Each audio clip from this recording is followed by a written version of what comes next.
লোকটির মাসিক বেতন ছিল মাত্র ৬৫ টাকা। স্কুলে পড়াশুনো বন্ধ হয়ে যায়। নিজের ব্যবসায়িক স্বপ্ন পূরণের জন্য তিনি তার নিজের বাড়ি বিক্রি করে মাত্র ১৩,০০০ টাকা দিয়ে শুরু করেছিলেন নিজের ব্যবসা। আজ সেই মানুষটির সম্পদের মূল্য ২২,০০০ কোটি টাকা। লোকটির নাম চন্দ্রা মোগন। বাবার দেওয়া ১৩,০০০ টাকা আর নিজের বাড়ি বিক্রি করে জোগাড় করা মূলধন নিয়ে চেন্নাইয়ের রয়াপুরামে মাত্র ২৫০ বর্গফুটের একটি ঘরে শুরু করেছিলেন আইসক্রিম তৈরি। ব্র্যান্ডের নাম অরুণ আইসক্রিম। কিন্তু বড় সমস্যা ছিল, কেউ তার আইসক্রিম বিক্রি করতে রাজি হচ্ছিল না।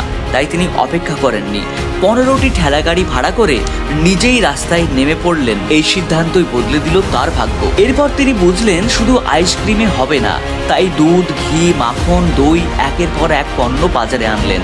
জন্ম হলো হ্যাটসন অ্যাগ্রো প্রোডাক্টস। আজ এই কোম্পানির মূল্য প্রায় ২২,০০০ কোটি টাকা। ভাবুন তো, যদি তিনি প্রথম ব্যর্থতার পর হাল ছেড়ে দিতেন, তাহলে কি এই সাম্রাজ্য তৈরি হতো? এমন আরও অবিশ্বাস্য বিজনেস কেস স্টাডি দেখতে এখনই আমাদের চ্যানেলটি ফলো বা সাবস্ক্রাইব করুন।